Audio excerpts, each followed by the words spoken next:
Hello, everybody, and welcome to my review of A Monster Calls. Yes, the latest drama fantasy movie that's hit our cinemas, and it's a January release as well. Basically, I wasn't initially sure if I was going to see this movie. I mean, for quite a number of times that I've been to the cinema recently, this trailer has kept popping up every single time.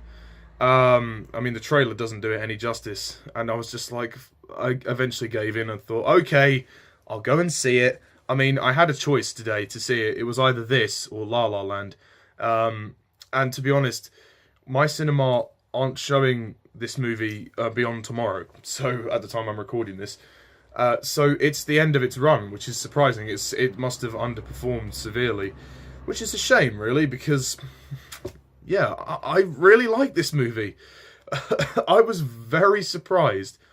This movie, it's one of those rare films that it's kind of a weird amalgam, a weird kind of blend between drama and fantasy. But it's grounded in such a reality that it feels weird, but in a good way. It's a very good movie, A Monster Calls. I mean, I haven't read the book, so I can't really say how it compares, but I do know that the author has actually written the screenplay, so that's something to be said. Basically, the plot of this movie is that it centers around a young boy named Connor. His mother has, fallen under a severe terminal illness, and it's really about him coping with the fact that she's ill and, trying to let go of his mother before she dies, which obviously she will, although he doesn't want to accept that. And he comes across this sort of tree monster. He imagines up this tree monster that sort of tells him some stories, and which eventually lead him to facing the truth of reality. That his mother is going to die, and he needs to let his mother go, which is it's a really sad story for somebody of his age. Yeah, that's really the plot. And then there's other aspects to the plot, like the boy going to live with his grandmother, who's very strict. She does love him, but she's very strict, and his dad sort of being, a bit useless, really. His dad is sort of in America, although he comes back down briefly. I was very surprised by this movie. I mean, the trailers, as I said, the trailers have been popping up everywhere. I was getting really sick of seeing this trailer. But I give full credit where credit is due. The director, J.A. Bayona, I don't know what other movies he's done. He has done a phenomenal job. I mean, wow.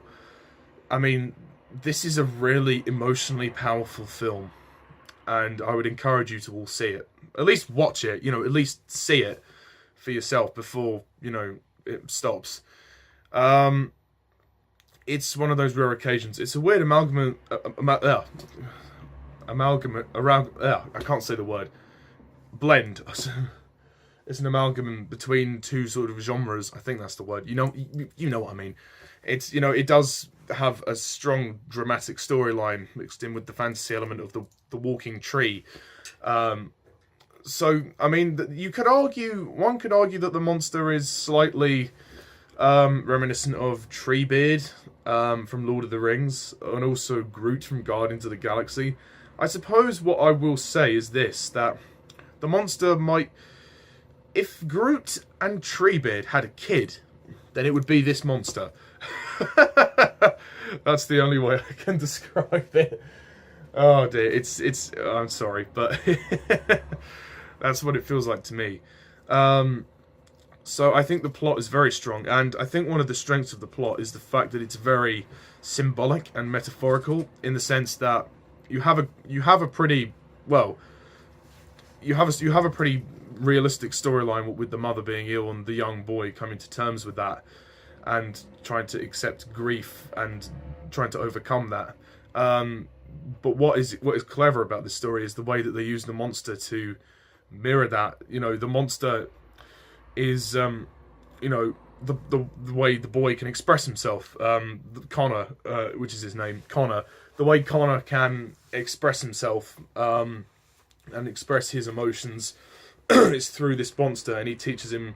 He says, you have to sort of overcome your enemies. You have to break things. You have to damage everything. You have to just let loose. You have to face up to this.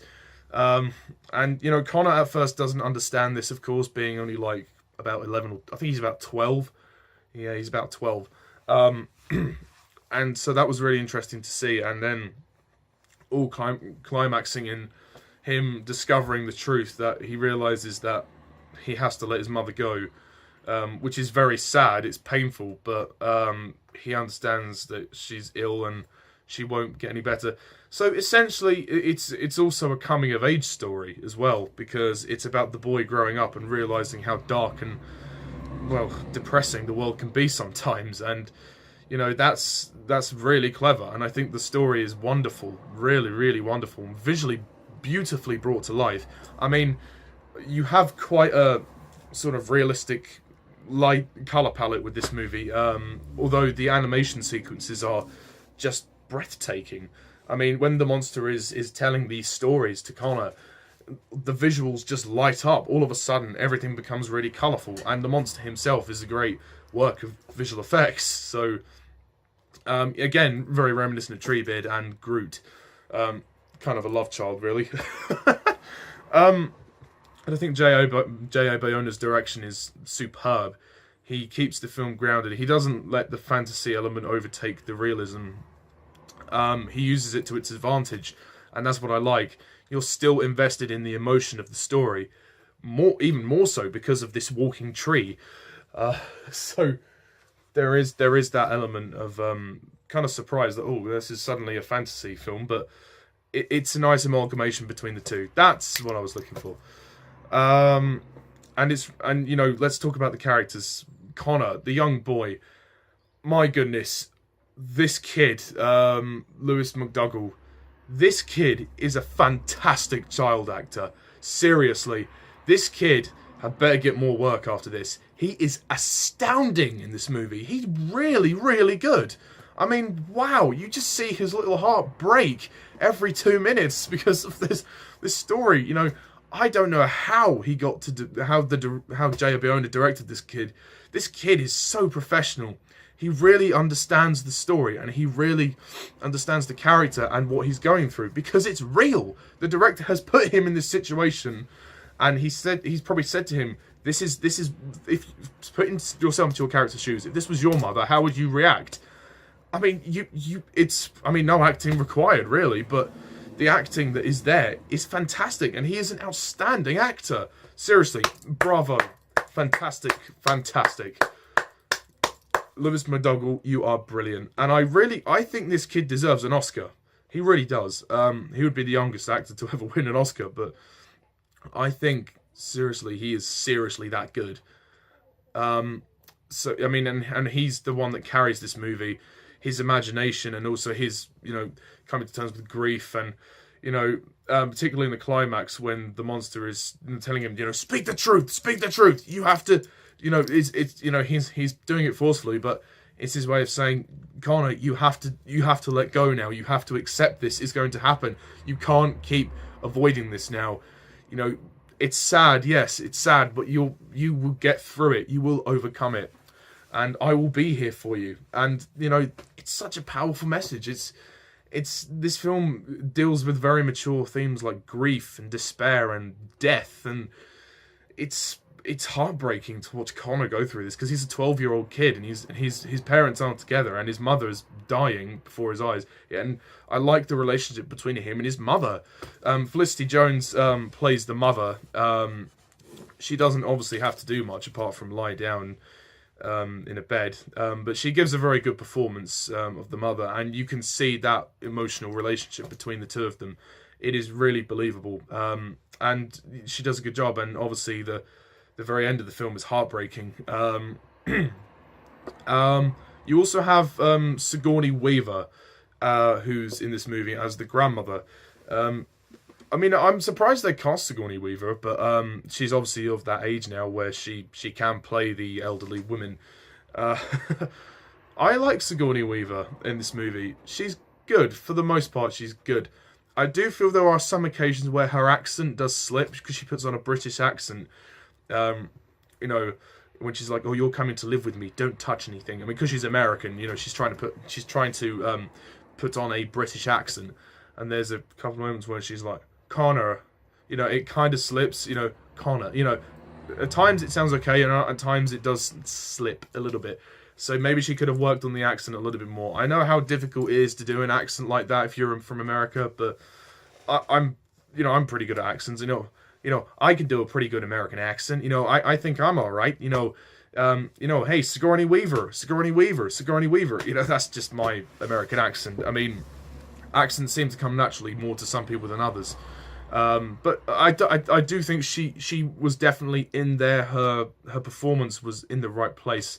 The heart was there. It was just the case of the accent. It just kind of took me out a little bit on occasions.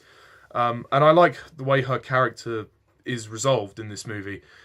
She goes from being kind of a strict, uptight woman to somebody who understands what the boy's going through. There's a particularly dramatic scene where Connor smashes up her living room, and she doesn't really say anything about it. She's just there in shock, and then, you know, he's like, "Oh, I'm sorry, Grandma." And then towards the end, when they're heading to the hospital in the car, he says, "I'm sorry, I didn't mean to smash up the room." And she's like, "It's fine, don't worry." And she's like, "You know, you and me, we don't have much in common, but your mother is something we do have in common." So it was nice that brought those two of them together at the end. I do feel that they kind of wasted the dad, though. Toby Kebbell plays the dad. He's only in about 2 or 3 scenes. He doesn't really do anything to contribute to the plot majorly. He basically is just there as a potential way out for the plot. Because he says to the boy, he says to Connor, you know, "You can come and live with me in LA. Well, you can't come and live with me. You can come visit me in LA." Basically, his dad is a bit of a dick. He doesn't really care. He doesn't really care enough for him to come and have his son, but he'd let him come and visit. Although his dad is a well-intentioned guy, but he just doesn't have he doesn't have the means of responsibility to care for his son. So, although he does love his son, but like I said, he goes about it the wrong way. I tell you who's more of a dick though, that bloody bully at school. Connor's also getting bullied at school, which is really horrible to see. Just because he's, you know, well, because he's always there, you know, and he's like, and this kid is like always annoying him because Connor's always there, and Connor's drawing all of these weird things, and he's like, "Oh, you're crazy" and everything. There's some horrible scenes, like particularly the scene in the canteen in the school was very interesting, to say the least. I mean, you really feel for Connor, you really do. He's such a good protagonist. I mean, you know, he's really, you know, going through a lot here. I mean, I'm sure I mean, it's horrible. I actually know a friend who, an old friend of mine, his dad passed away when he was very young, around the same age. So it's not easy. I don't know how my friend has coped with it, but he's really done he's done himself proud. I think I'm really proud of the guy because he's really got through so well, and I know his dad would be proud of him. His dad was such a nice guy.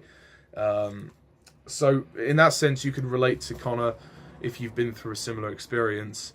And you know, it again, like, I just love the ideas, like with the monster being Connor's, you know, motivation for overcoming the grief. Obviously, he'll always be upset, but you know, there are ways of going through. I mean, obviously he's a kid, so he's very young, so he can't stop thinking about his mother, and it's just horrible to see.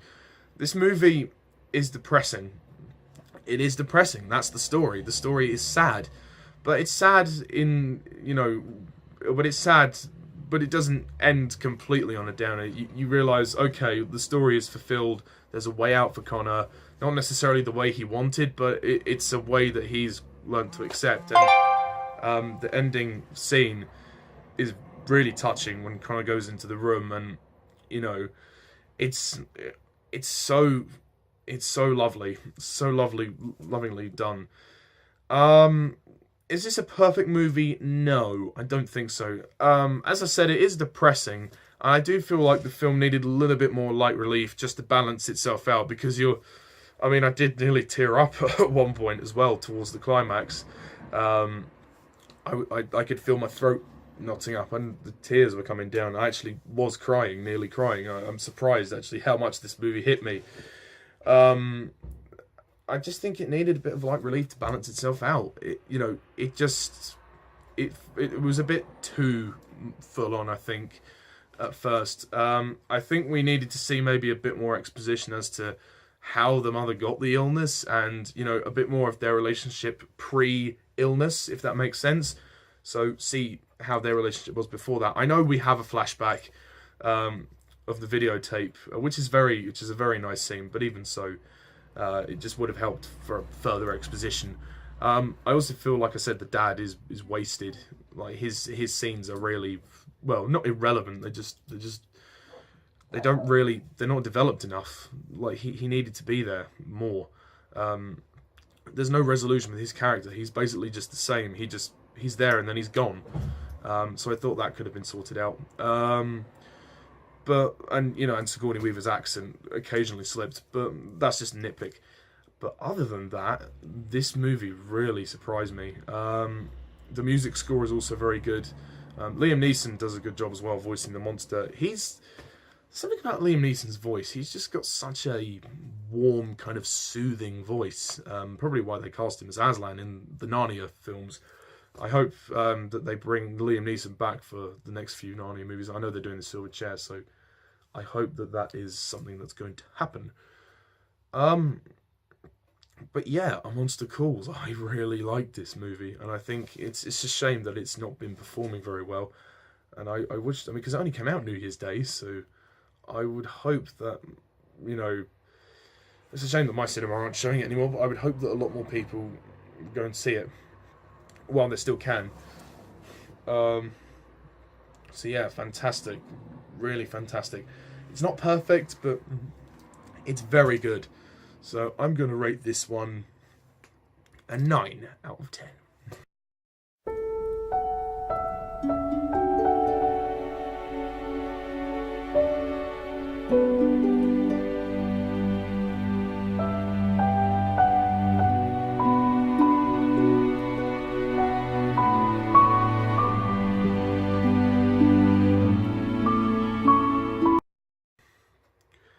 Oh yes, 9 out of 10. It's a very strong movie, and yeah, I really like it. So go and see A Monster Calls. And I want to also dedicate this review to Harry Thomas, regular commenter. Hello. Yeah, his review was very good for this movie, and I thought, okay, as I had a choice between La La Land or Monster Calls, I thought, okay, I'll go and see A Monster Calls, see what it's like. And he was right. So thanks, Harry. I will review La La Land at some point if I get a chance, because I do want to see it, as I am a fan of musicals. I do perform, so it'd be nice to see that. But until then, guys, thank you all for watching, and as always, I'm Mr. TARDIS11. See ya.